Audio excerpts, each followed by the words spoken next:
ધોરણ 12 science, right? વાલા મારા બાળકો, દિવ્યેશ સરના વાલા બાળકો, મજામાં છો ને? વીકેન્ડ પછી જલસા ને? Fine fine fine.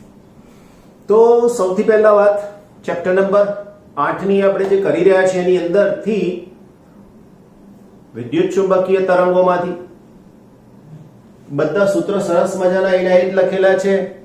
જે હતા તે વિદ્યુત ક્ષેત્રનું સૂત્ર, ચુંબકીય ક્ષેત્રનું સૂત્ર E by B is equal to C, આ વેગનું સૂત્ર ઓમેગા upon K, K એટલે 2 pi upon lambda તરંગ સદિશ, આનું સાદુરૂપ આપો એટલે lambda into nu એટલે આવૃત્તિ, lambda upon dt એટલે આવર્તકાળ, C is equal to પ્રકાશનો વેગ 1 upon mu 0 epsilon 0, નામ બંનેના ખબર છે, આ બંને શું છે તે v માધ્યમમાં વેગ, એટલે આ સૂત્ર થઈ શકશે. વક્રી ભવનાંક L is equal to C upon V mu r epsilon r, વેગમાન P is equal to U upon C, સંપૂર્ણ શોષણ, સંપૂર્ણ ઉત્સર્જન. તો શું કરવાનું કીધું છે યાદ છે? આઘાત પ્રત્યાઘાત બે મૂકી દો, finish. Now my dear friends, બળ F is equal to dp by dt, ન્યૂટનનો ગતિ માટેનો બીજો નિયમ. વેગમાનનો ફેરફાર છે, છેદમાં સમય છે. દબાણ P is equal to F upon A, એટલે ફળ, કયું ફળ? સીતાફળ ના ભાઈ, ક્ષેત્રફળ, હેને? Fine fine fine. ઊર્જા ઘનતા ρ is equal to ρe plus ρv, વિદ્યુત ક્ષેત્રના સંદર્ભમાં ચુંબકીય ક્ષેત્રના સંદર્ભમાં બંનેની કિંમત મૂક્યા પછીનું રૂપ સાદું, હેને? રાઈટ. આ પછી ચુંબકીય ક્ષેત્રના સંદર્ભમાં ઊર્જા ઘનતા I is equal to ρ into C. Now C ની કિંમત, ρ ની કિંમત આ પ્રમાણે, ફાઇન. આઈ જશે જવાબ, આ છૂટકો છે સાહેબ, તમારે ચિંતા જ નહીં કરવાની. ERMS is equal to E0 upon √2, EM upon √2. હવે આ ERMS માં E0 ને EM મહત્તમ કિંમત કહેવાય, રાઈટ? એવું જ BRMS is equal to B0 upon √2 ને BM upon √2. વિદ્યુત ચુંબકીય તરંગોના પ્રસરણની દિશા E ક્રોસ B ની દિશામાં હોય છે, રાઈટ? આ બધા સૂત્રો રિવાઇઝ કરતા જોઈ લો સમય, નોટ મોર ધેન 5 મિનિટ્સ, 5 મિનિટથી વધારે થાય નહીં. પણ વાલા બાળકો, તમે આખી વાત 2 જ મિનિટમાં રિવાઇઝ કરી શકો છો, રાઈટ? વાંચી જાઓ એક વખત શાંતિથી, બહુ થઈ ગયું. હું એવું પણ નથી કહેતો કે મોડે કરો, ખાલી એટલું જ કહું છું કે અઠવાડિયામાં 7 જ દિવસ વાંચજો, બસ. સૂત્રોને કેટલી વાર વાંચવાના બધા? એક અઠવાડિયામાં 7 જ દિવસ, બહુ થઈ ગયું. જુઓ પછી યાદ રહેશે કે નથી રહેતા. ત્રીજી વાત, એક અઠવાડિયામાં માત્ર 7 દિવસ રોજ જ વાંચવાના, દરેકે દરેક. બહુ થઈ ગયા, બરાબર ને? તમે કહેશો કે સર એક અઠવાડિયામાં 7 દિવસ એટલે પછી અમારે શું વિચારવાનું? 7 જ દિવસ વિચારવાના, બીજા નવા નહીં વિચારવાના. જોઈ લેજો, મજા પડી જશે. ઓકે વાલા બાળકો, વિદ્યુત ચુંબકીય તરંગોમાં આગળ ઉદાહરણ સમજવાની કોશિશ કરીએ આપણે. કયા નંબરનું હરણ આયેલા ભાઈ? ઓ બાળકો, હરણ નંબર, બોલતા નથી હો તમે લોકો, મારે એકલાને બોલ કરવું પડે છે, પછી મારું ગળું દુખવા માંડે, બરાબર ને? તમારી કમેન્ટ્સ અંદર સરસ મજાની, સરસ રીતની આવે તો ઇન્સ્પિરેશન આવે. પછી એવું કીધું છે કે તમે જ સબસ્ક્રાઇબરને વધારી શકો છો, લાઈક અને સબસ્ક્રિપ્શન વધારો લા. માંડ હજી 1.7 પર પહોંચ્યા છીએ આપણે તો 1.7K માં પૂરું નથી કરવું, આપણે તો બહુ આગળ જવું છે, 5K સુધી, 10K સુધી. પણ તમારા સાથ સહકારની વાત હશે તો અને તો જ જવાશે, રાઈટ? ચેક કરીએ આપણે. I need your support in this matter. આમાં તમને મારો સપોર્ટ પૂરેપૂરો મળશે, પણ સબસ્ક્રાઇબરમાં તમારો સપોર્ટ મને જોઈશે, રાઈટ? જોઈએ છે મારા વાલા બાળકો 12th સ્ટેન્ડર્ડના કેટલી ગાડી દોડાવે છે આપણા સબસ્ક્રિપ્શનની, રાઈટ? 1.7 માંથી 5K પર પહોંચતા તમે મને કેટલી મદદ કરી શકો એમ છો. હું મદદ કરું છું એવું નથી કહેતો, હું તો તમને આની સાથે આગળ દોડાવું છું, બસ. પણ મદદ તમારે મને કરવાની થશે ને? Final? Okay, I hope you are doing your level best in subscription, right? Let us start. ઉદાહરણ નંબર 8.5 શું છે મારા વાલાઓ? 8.5 માં જોવાની કોશિશ કરીએ. 100 વોટના બલ્બમાંથી 100 વોટ કીધું એટલે પાવર આપ્યો છે, તો અહીંયા લખી શકીએ power P is equal to 100 W. Watt એટલે જૂલ પર સેકન્ડ. 3 મીટર દૂર ઉદ્ભવતા વિદ્યુત ચુંબકીય ક્ષેત્રો ગણો. r અંતર લખો કે r ત્રિજ્યા લખો, કોઈ વાંધો નથી. r is equal to 3 metre.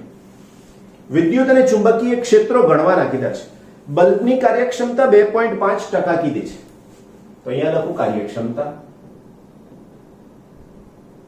is equal to 2.5%. આનો મતલબ પણ સમજાવું છું, શું કહેવા માંગે છે. અને તે બિંદુવત ઉદ્ગમ છે તેમ થાય. હવે વાસ્તવિકતામાં થયું શું ખબર તમને? આપણે જે વાત વિચારીએ, અહીંયા પ્રશ્ન જે આપ્યો છે એના પ્રમાણે આ બલ્બ છે. આ બલ્બ બધી જ દિશામાં વિદ્યુત ચુંબકીય તરંગોને ઉત્પન્ન કરશે, દરેકે દરેક દિશા. અને આનાથી આપણે જે ત્રિજ્યા લેવી છે એ ત્રિજ્યા r is equal to 3 metre. બસ આ કન્ડિશનને ધ્યાનમાં લઈને આપણે આગળ વધવું છે. આ કન્ડિશનને ધ્યાનમાં લઈને આપણે આગળ વધવાનું છે. ક્લિયર થઈ ગઈ વાત મારી? ઓકે. 2.5% કાર્યક્ષમતાનો મતલબ શું ખબર? આ વાસ્તવિકતા છે કે બલ્બ એ 100 જૂલ ઉર્જા વાપરે, વિદ્યુત ઉર્જા, તો 2.5% જૂલ ઉર્જા આપે પ્રકાશ ઉર્જા. ખ્યાલ આવ્યો? હવે આખું વાક્ય સાથે બોલો. જો બલ્બ 1 સેકન્ડમાં 100 જૂલ જેટલી વિદ્યુત ઉર્જા વાપરે, તો એમાંથી જે હું તમને જોઈ શકું, તમે મને જોઈ શકો, જો રિયલમાં આમને સામને હોય, તો એવો બલ્બ ડે ટાઈમમાં સૂર્યપ્રકાશ, રાત્રે આપણે બલ્બ યુઝ કરીએ છીએ, તો એ બલ્બ જે પ્રકાશ આપે છે એ માત્ર 2.5% ઉર્જાનું જ કન્વર્ઝન છે. તો તમે કહેશો સર બાકીની 97.5 જૂલ ઉર્જા ગઈ ક્યાં? બસ પ્રશ્ન ત્યાં જ છે બાળકો. એ ઉર્જા ઉષ્મા ઉર્જા સ્વરૂપે વ્યય પામી ગઈ, વિખેરણ પામી ગઈ. એટલા માટે તો બલ્બ, ટ્યુબલાઇટ વગેરે જેવા ઉપકરણો ઓન થાય ને પછી એની સપાટી ગરમ થાય છે, એની આસપાસ ઉષ્મા ઉર્જા ઉત્પન્ન થાય છે. એનું ડિસ્કશન અહીંયા નથી કરવાનું, પણ આ તો ફિઝિક્સ આવે તો તમારા દિવ્ય સર સમજાવવાનું તમને બાકી નહીં રાખે. એ લાગણી મારી તમારી સાથે હંમેશા જોડાયેલી રહેશે, કારણ કે બચ્ચા પાર્ટી જ્ઞાન છે ને જે જગ્યાએ આવ્યું ને એ જગ્યાએ પીરસી દેવું એ મારો નિયમ છે. આની અંદર એવું નથી પૂછ્યું કે આ ક્યાં ગઈ ઉર્જા, પણ સમજાવી દીધું. તમને પણ ખબર પડે, તમને પણ કોઈ ભવિષ્યમાં પૂછે, તમે કોઈકને સમજાવતા હોય ત્યારે જો આવું વાક્ય બોલીને સમજાવો તો સામેવાળો પણ સમજી જાય કે નહીં, આની પાસે જ્ઞાન છે અને પીરસી રહ્યો છે, અજ્ઞાનતા નથી પીરસી રહ્યા. રાઈટ? ઓકે બચ્ચા પાર્ટી. હવે આ 2.5 કાર્યક્ષમતાને હું લખી રહ્યો છું શબ્દોની સાથે. અહીંયા લખી શકીએ બલ્બમાંથી મળતો પ્રકાશ, બલ્બમાંથી મળતી પ્રકાશ ઉર્જાની સાથે પાવરની વાત કરીએ છીએ, તો બલ્બમાંથી મળતી પ્રકાશ ઉર્જા સાથે બલ્બમાંથી મળતા પ્રકાશ ઉર્જા સાથેનો પાવર, બલ્બમાંથી મળતી પ્રકાશ ઉર્જા સાથેનો પાવર. આ ગુજરાતી આપણું ગુજરાતમાં રહીએ તોય થોડુંક સાયન્સ વાળાનું લોચાવાળું રહે ને, કઈ વાંધો નહીં. તો એનો પાવર તો કેટલો હોઈ શકે? તો કે પાવર P બરાબર એને P ડેશ કરી દઈએ. આ પાવર P કીધું છે અને P ડેશ કરી દઈએ. તો 100 ગુણાકારમાં 2.5%. કોઈ એમ કે સાહેબ આપણે ટકા કાઢી નાખવા છે, કઈ વાંધો નહીં, તો 100 વડે ભાગી નાખવાના. રાઈટ? તો હવે હું આને 100 વડે ભાગી નાખું તો 100 ગુણાકારમાં 2.5 ના છેદમાં 100, 100 ગયા, એનો મતલબ કે 2.5 વોટ થઈ જશે. રાઈટ? 2.5 વોટ થઈ જશે. સમજાઈ ગઈ આટલી વાત? Very good. ના આના પછીની ચર્ચા માટે તીવ્રતા. તમને એમ થાય કે તીવ્રતાનું સરે ડાયરેક્ટ સૂત્ર કેમ લખ્યું? જો ક્યાંય કોઈ જગ્યાએ પાવર સીધો વિદ્યુત ક્ષેત્ર સાથે સંકળાતો નથી, પણ તીવ્રતા I હા અહીંયા I is equal to rho into c. જો c એટલે પ્રકાશનો વેગ, એપ્સિલોન 0 અચળ છે, E શોધવાના છે અને I મને મળી શકે એમ છે. કેમ? I એટલે તીવ્રતા, તીવ્રતા બરાબર પાવરના છેદમાં ક્ષેત્રફળ. That's it. આ ત્રિજ્યા આપી દીધી છે, ક્ષેત્રફળ મળી જશે. હે ને? તો હવે મારે એ વર્તુળ સપાટીનું ક્ષેત્રફળ જોઈએ છે. વર્તુળ નહીં, ગોળાનું. તો R બરાબર 3 મીટર ત્રિજ્યાના ગોળાનું ક્ષેત્રફળ બરાબર A બરાબર 4 into 3.14 into 3 નો સ્ક્વેર. તો બાળકો આનો જવાબ મારે ગણેલો છે એ જ લઈ લેવો પડશે, 113 મીટર. તો આટલી માહિતી, પ્રાથમિક માહિતી મને જરૂર પડી એટલે મેં લઈ લીધી. હવે હું આ સૂત્રનો યુઝ કરવા માંગુ છું તો મારી પાસે I હોવા જોઈએ. તો I કેવી રીતે લાવીશ? તો અહીંયા લખીશ કે તીવ્રતા, પ્રકાશની તીવ્રતા એવું લખીએ. ચાલો, પ્રકાશની તીવ્રતા I is equal to, તો અહીંયા લખી શકું પાવર ના છેદમાં ક્ષેત્રફળ. એનો મતલબ કે આ ક્ષેત્રફળની સાથે આટલો પાવર સંકળાય છે, આ ક્ષેત્રફળની સાથે આ પાવર સંકળાય છે. તો વચ્ચાપાટી પાવરનો જવાબ થાય 2.5 ના છેદમાં 113. રાઈટ? બસ હવે એની ગણતરીનો જવાબ તમને આપ્યો છે મારે, પણ કારણ કે હું અહીંયા નહીં કહી શકું કે તમે ગણતરી કરો. કેમ? મારે જ જરૂર છે આ દાખલાને આગળ ગણતરીમાં લેવા માટે, મને જ જરૂર પડે છે. એટલે હું તમને એવું નહીં કહી શકું કે આ તમે ગણતરી કરીને લખી નાખજો. હા, છેલ્લા આન્સરમાં તમને ચોક્કસ કહીશ વોટ પર મીટર સ્ક્વેર. કેમ? તો કે તીવ્રતા શોધી છે. નાઉ ગો હેડ. હવે આપણે લખી શકીએ છીએ. હવે એમણે ટેક્સ્ટબુક ની અંદર એક કન્સેપ્ટ લખ્યો છે, સાચો છે, કે આ તીવ્રતા મારી અડધી તીવ્રતા વિદ્યુત ક્ષેત્રની સાથે અને અડધી તીવ્રતા ચુંબકીય ક્ષેત્રની સાથે સંકળાયેલી હશે. તો હું આવું સૂત્ર લખી શકું. જો તીવ્રતામાંની અડધી વિદ્યુત ક્ષેત્ર અને અડધી ચુંબકીય ક્ષેત્ર સાથે સંકળાયેલ હશે. That's it. હવે એનો મતલબ કે મારે વિદ્યુત ક્ષેત્રની સાથેની તીવ્રતા શોધવી હોય તો શું થાય? રાઈટ? તો હવે હું અહીંયા લખી શકું કે I is equal to C epsilon 0 square RMS. હવે આ ટોટલ થઈ વિદ્યુત ક્ષેત્ર સાથે સંકળાયેલી માટે વિદ્યુત ક્ષેત્ર સાથે સંકળાયેલ તીવ્રતા.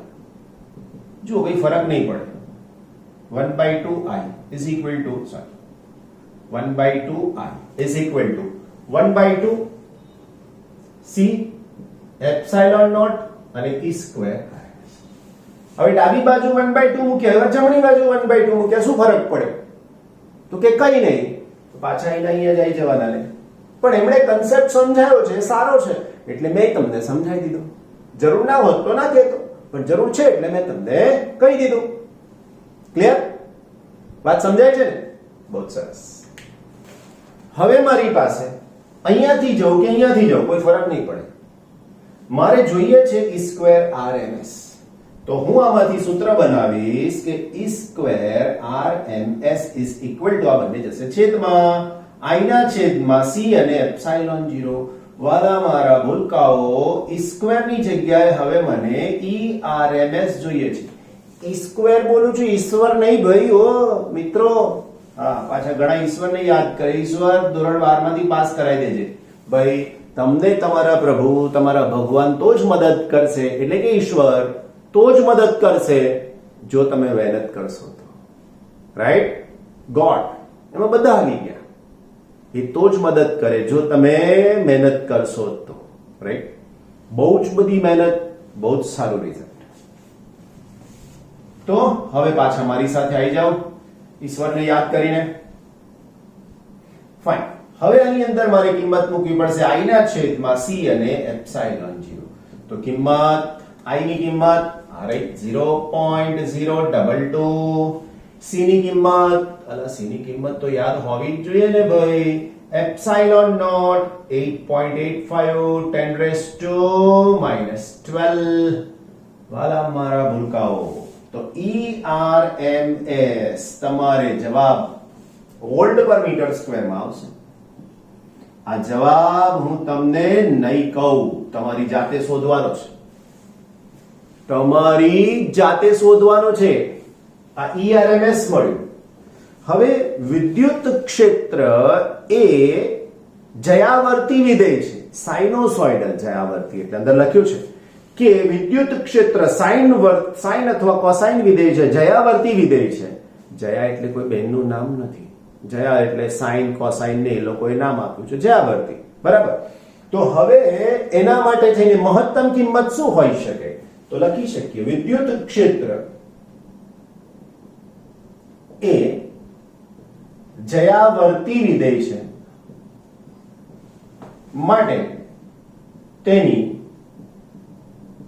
મહત્તમ કિંમત શું હોઈ શકશે તો EM મારે આ જોઈએ છે તો આને અહીંથી આમ લઈ જઈશ ઇઝ ઇક્વલ ટુ √2 ERMS તમારી જાતે ફાઇન્ડ કરો વાલા ભૂલકાઓ મને મદદ કરો EM ઇઝ ઇક્વલ ટુ √2 ગુણાકારમાં ERMS આ જે જવાબ આવ્યો તે અને એના પછીનો ફાઇનલ જવાબ વોલ્ટ પર મીટર થઈ ગયો ને બહુ જ સહેલું હતું હે ને આ તો વિદ્યુત મળ્યું વાલાઓ ચુંબકીય ક્ષેત્ર જો બોર્ડમાં એવું કહેવામાં આવે છે કે જેવું ટેક્સ્ટબુકમાં હોય એવા સ્ટેપ પ્રમાણે તમારે લખવું જોઈએ મહદઅંશે એ સાચું પણ છે રીઝન એવું છે કે ઘણા ગોખી મારતા હોય છે ગોખી મારે એટલે આ વચ્ચેના શબ્દો ના લખે બધું કાઢી નાખે એટલે એક ક્રેમિંગ થઈ ગયું કહેવાય અને ક્રેમિંગ ત્યાં આગળ કામ નથી લાગતું એટલા માટે હું કહી રહ્યો છું કે સમજો અને લખો તો મગજને તકલીફ ઓછી થઈ જાય હવે એ અહીંયા મુદ્દો આવે છે ખરેખર આ EM મળી જાય તો હું આ સૂત્રનો ઉપયોગ કરું તો મને BM પણ મળી જાય પણ બુકમાં જે મેથડ આપી છે એ એવું કહે છે કે તમે આ જેમ ERMS શોધ્યા છે તો એવું લખી શકું ચુંબકીય ક્ષેત્ર માટે BRMS ઇઝ ઇક્વલ ટુ ત્યાંથી જો હું સૂત્ર લખું તો આને આમ લઈ જઈશ તો આને અહીંયા લઈ આવીશ તો આ સૂત્રમાં શું થશે તો કે ERMS ના છેદમાં C પણ વાલા બાળકો આ હું તો જ લખી શક્યો જો આ મારી પાસે મોડે હતું તો અને આને મોડે કરવાનો મંત્ર ગુરુ મંત્ર તમારા દિવ્ય સર દ્વારા તમને મળી રહ્યો છે તમારા દિવ્ય સર દ્વારા તમને મળી રહ્યો છે ગુરુ મંત્ર શું કીધું અઠવાડિયામાં 7 દિવસ 5 મિનિટ તમારા માટે નહીં તમારા દિવ્ય સર માટે કાઢો રાઈટ બહુ થઈ ગયું 5 જ મિનિટ એક ચેપ્ટરના સૂત્રો જે ચાલે છે એના જ સૂત્રો મોડે કરવાના પછીની વાત પછી બીજા કેવી રીતના કરવા એ શીખવાડીશ રાઈટ ઓકે તો ઝડપથી માઈ ગયા પાછા અહીંયા આગળ છેદમાં છે C એટલે 3 × 10⁸ વાલા બાળકો આ જવાબ તમને ટેસ્લાનો મળી જશે હવે આના ઉપરથી મારે EM ની જેમ BM શોધવા એટલે પાછું આ વાક્ય લખવું પડશે કે ચુંબકીય ક્ષેત્ર જયાવર્તી છે ચુંબકીય ક્ષેત્ર જયાવર્તી છે માટે BRMS ની સાથે હવે હું લખીશ કે BM is equal to √2 BRMS is equal to √2 into કિંમતને છેલ્લેનો જવાબ બોલો સમજાઈ ગઈ મારી વાત હે ને બહુ સરળ દાખલો છે 3 માર્ક્સ લેવલે પણ ચેપ્ટરનું વેઇટેજ 5 માર્ક્સનું છે એટલે એ પ્રમાણે પૂછાય જ નથી બહુ ટેન્શન લેવાની વાત આવતી નથી રાઈટ ઘણા બધા એવું કહે છે હાલમાં કે ભાઈ બહુ બધો સિલેબસ વાંચવો પડશે ને સારા ડોક્ટર સારા એન્જિનિયર સારી કોલેજમાં એડમિશન તો બધો સિલેબસ તૈયાર કરીશું કશું છોડીશ નહીં હું પણ એક પણ દાખલો નહીં છોડું ધ્યાન રાખજો છેલ્લે જ્યારે એમ કે હવે આ સિલેબસમાંથી સંપૂર્ણ છે તો એ વખતે જે થાય તે બાકી હાલમાં બધું જ સરસ રીતે ફ્રી છો ને ટાઈમ છે ને કરી નાખવાનું. Practice makes you perfect. Practice makes you perfect. જેટલી પ્રેક્ટિસ કરશો એટલા પરફેક્શન લેવલ પર પહોંચતા જશો. ટેન્શન નહીં આવે, એની મારી guarantee. Not only in physics, in all subject. વાલા બચ્ચા પાર્ટી, સ્વાધ્યાયનો દાખલા નંબર 8.1. શું કે છે ક્વેશ્ચન? આકૃતિ 8.6. હવે ક્યાં આપી છે 8.6? યસ, પાછળના પેજ પર છે 8.6. બે પ્લેટ બતાવી છે વર્તુળાકાર. દરેકની ત્રિજ્યા 12 સેન્ટીમીટર છે. વાલા બચ્ચાઓ, પ્લેટની ત્રિજ્યાને હું કેપિટલ R કહી દઉં, 12 સેન્ટીમીટર. કન્વર્ઝન જરૂરી હશે તો 0.12 મીટર. બે વર્તુળાકાર પ્લેટથી બનેલું એક કેપેસિટર દર્શાવેલું છે. બે પ્લેટ વચ્ચેનું અંતર 5 સેન્ટીમીટર છે. D. બે પ્લેટ વચ્ચેનું અંતર D is equal to 5 centimetre is equal to 5 into 10⁻²મીટર. રાઈટ? બાહ્ય ઉદ્ગમ વડે આ કેપેસિટરને એટલે કે સંધારકને વિદ્યુત ભારિત કરવામાં આવે છે. અને વિદ્યુત પ્રવાહ કેટલો છે? તો કે તેને વિદ્યુત ભારિત કરતો પ્રવાહ 0.15 એમ્પિયર જેટલો છે. તો I is equal to 0.15 ampere. Okay, પહેલું, કેપેસિટન્સ અને બે પ્લેટ વચ્ચેનો વિદ્યુત સ્થિતિમાનના તફાવતના દરને ગણો. ઘણા બચ્ચાઓને આકૃતિ દોરવામાં તકલીફ હોય છે. શા માટે તકલીફ ઊભી કરો છો? આકૃતિ દોરવાનો કદાચ માર્ક્સ ના હોય, કદાચ અડધો માર્ક્સ હોય, પણ નહીં દોરવાનો 1 કે 1.5 માર્ક્સ કાપી લે છે. સાચી વાત? તો એવું શા માટે? જો આકૃતિ અહીંયા ખાલી આટલી કીધી છે કે આ એક વર્તુળાકાર પ્લેટ, આ બીજી વર્તુળાકાર પ્લેટ, ધેટ્સ ઇટ વાલા બચ્ચાઓ. હવે મારે વધારાનું શું લખવાનું છે? તો કે આ બે વચ્ચેનું અંતર D છે અને અહીંયાથી આમ બતાવીને ત્રિજ્યા R બરાબર 12 સેન્ટીમીટર. કેટલી વાર થઈ મને એવું કહો? આટલું નથી સ્કેલની જરૂર કે નથી બીજા કશાની જરૂર, પણ તમારી નાની સરખી નિષ્કાળજી તમારા માર્ક્સ લઈ લે છે. જ્યારે લઈ લે છે ને ત્યારે એનું મહત્વ તમને સમજાય છે કોલેજના એડમિશન વખતે. બહુ જ માયને રાખે છે નાની વાતો. Isn't it? વાલા મારા બચ્ચાઓ, હવે આની સાથેની ચર્ચા આપણે આગળ વધારવી છે. તો હું શું કહેવા માંગુ છું? સૌથી પહેલા મને કેપેસિટન્સ શોધવાનું કીધું છે, તો અહીંયા લખીએ A. તો એની અંદર capacitance C is equal to epsilon 0 A upon D. Right? તો હવે મારી પાસે માટે C is equal to epsilon 0 8.85 into 10⁻². બચ્ચા બાટી, ક્ષેત્રફળની વાત આવશે. આ પાઈ r², પાઈ એટલે 3.14 અને r એટલે 0.12 અને એનો square, divide by D, D એટલે 5 into 10⁻². જવાબ શોધશો તો C is equal to blank farad. Right? કેટલા ફેરેડ છે એ શોધવું જરૂરી છે, કારણ કે નેક્સ્ટ કેલ્ક્યુલેશનમાં એની જરૂર પડશે, એટલે મારે તો લખવા જ પડશે. રાઈટ? તો એનો આન્સર છે C is equal to 80.1 into 10⁻². આટલા ફેરેડ છે. રાઈટ? અને પિકો ફેરેડ પણ કહેવાય. આગળ પિકો વાળું મૂલ્ય આપણે લખવું હોય ખાલી જાણકારી પૂરતું, તો 80.1 પિકો ફેરેડ. That's it. બરાબર છે? તો આનો આન્સર આપણને મળી ગયો.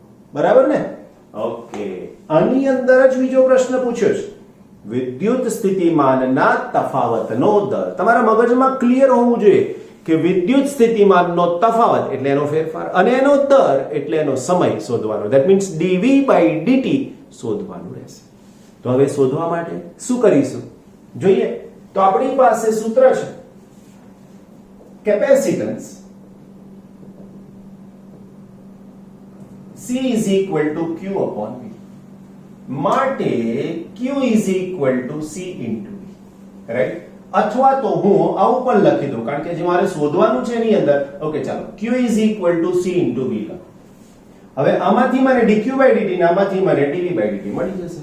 રાઈટ? તો હું અહીંયા આવું લખું કે માટે dQ/dt is equal to c ની સાથે, c તો કેપેસિટન્સ છે, નહીં બદલાય ને, તો c dv/dt. બાજુમાં કારણ લખવું હોય તો લખી શકો છો અહીંયા. c બરાબર અચળ કેપેસિટન્સ.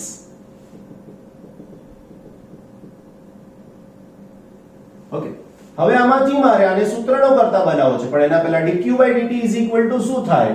તો કે dq/dt is equal to i થઈ જાય. તો હવે મારી પાસે સૂત્ર થયું વાલાઓ i is equal to c into dv/dt. મતલબ શું થયો? તો કે dv/dt is equal to i upon c. That's it. તો હવે માટે dv/dt શબ્દોમાં લખીએ તો અંદરના શબ્દો વિદ્યુત સ્થિતિમાનના તફાવતનો દર.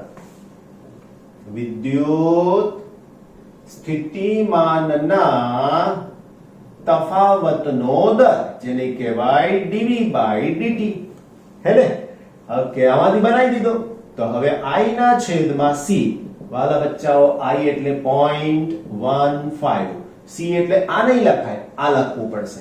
એટલે આવશે 80.1 into 10 raised to minus 12. Right?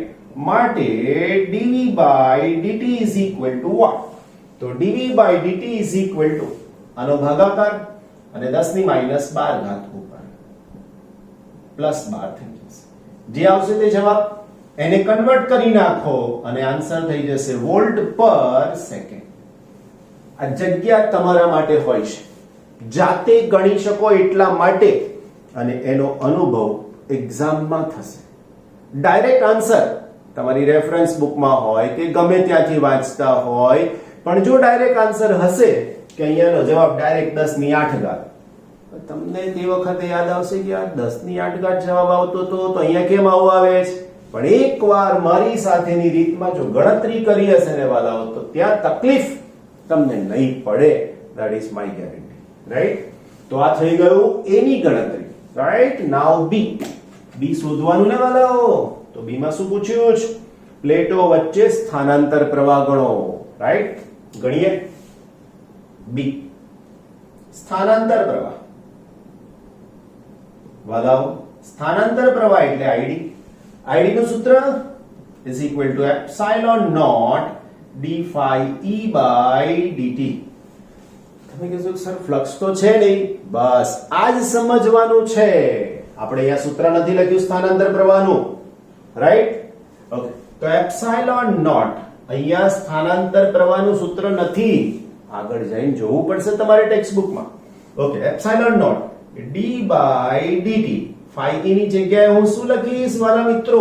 ea, વિદ્યુત ક્ષેત્ર અને ક્ષેત્રફળ. રાઈટ? તો હવે epsilon naught d by dt. વિદ્યુત ક્ષેત્રનું સૂત્ર શું?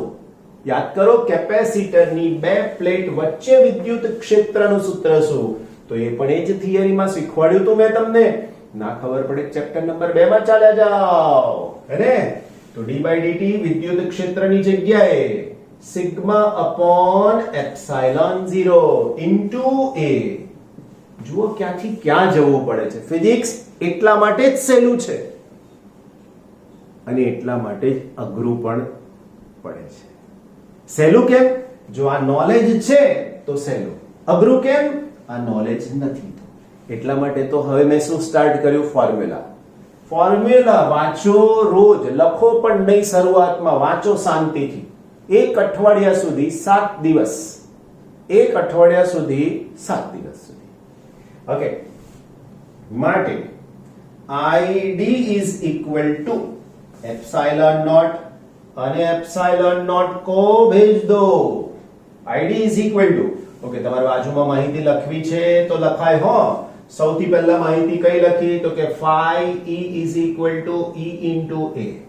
પછી e is equal to sigma upon epsilon 0. sigma is equal to q upon a. High કે નહીં વાલાઓ? બસ તો પછી મારી સાથે ચાલતા રહેજો, વિકાસ થતો રહેશે. આ ઘણાનો વિકાસ ગાંડો વિકાસ હોય છે. બહુ મજા આવે ગાંડો વિકાસ થાય તો. માણસ વાંચ તૈયારી કર બસ બેફામ તૈયારી. ઓકે, સિગ્મા ની જગ્યાએ લખી દઈએ d by dt q upon a into a. અલા વાલા બાળકો, આ તો કંઈક સરસ મજાનું રિઝલ્ટ મળ્યું, ગણતરી કરવી જ ના પડે એવું થઈ ગયું. જોઈ લો ને, dq/dt. અલા મારા વાલા મિત્રો, જાગો છો ને? dq/dt તો આઈ થઈ ગયો. અહીંયા કંઈક કર્યું છે જો, અને આ આઈ તો આપેલો છે. કેટલું સરળ થઈ ગયું, ગણતરી કરવાની જ ના રહી એને. બહુ સરસ. માટે id is equal to i. તો i is equal to તો આપેલા છે વાલા બચ્ચાઓ 0.15 એમ્પિયર. રાઈટ. હજુ એક પ્રશ્ન પૂછ્યો છે, પાછળ આકૃતિ છે ને, જોઈ લઈએ. Page number 286. ભાઈ પૂરું થવા આવ્યું તમારું ફિઝિક્સ ભાગ 1. એક પણ દાખલો છોડ્યો નથી, એક પણ થિયરી નહીં, હેને? બસ તો પછી તૈયારી કરવાની તમારી જવાબદારી.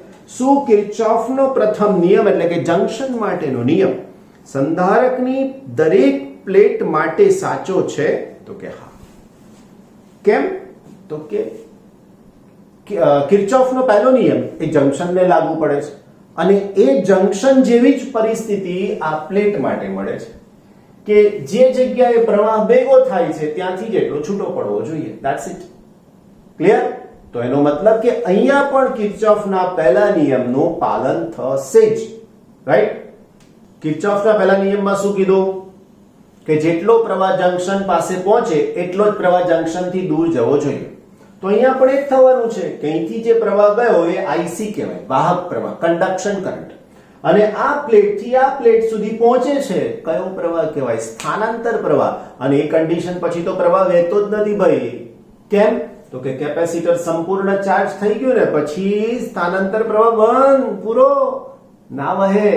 સ્થાનાંતર પ્રવાહ ત્યાં સુધી જ હોય જ્યાં સુધી કેપેસિટર ચાર્જ થાય. કેપેસિટર ચાર્જ થઈ ગયું 100%, પછી સ્થાનાંતર પ્રવાહ બંધ.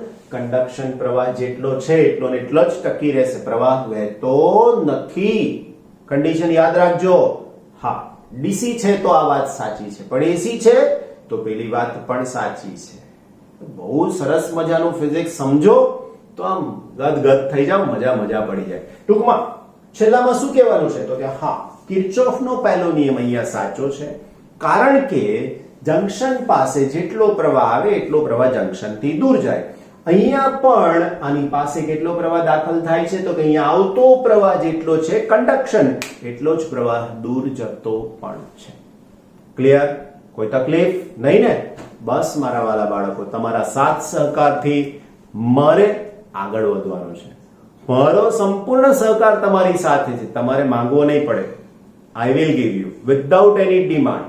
બટ હું માંગી રહ્યો છું થોડો ઘણો સહકાર તમારા તરફથી. ક્યાં સુધી પહોંચવાનું છે આપણે? 5K સુધી. કેટલા જલ્દી પહોંચાડો છો? Late I C. તમારા મિત્રોને સજેસ્ટ કરો, તમે તો કરો જ, બરાબર છે? તમારા મિત્રોને પણ સજેસ્ટ કરાવો. Thank you so much. Take care. Very good. Take care of your health. તમારી તબિયતની ખૂબ ખૂબ કાળજી રાખો. ધોરણ 12 સાયન્સ તબિયતને સાચવવા માટે બહુ અગત્યનું છે. Health is wealth in 12th standard. 2 દિવસ પણ જો બગડ્યા ને તો 4 દિવસનું કામ ચડી જશે. 2 દિવસ કામ ના કર્યું અને બીજા 2 દિવસ કામ કરવું પડશે તો ટોટલ કેટલા દિવસ ગયા? 4. નહીં પોસાય. કોઈ જ કામ ફાયદાવાળું ના થયું આપણું. એટલે take very good care of your health as well as your family also, કારણ family is the best family. Right?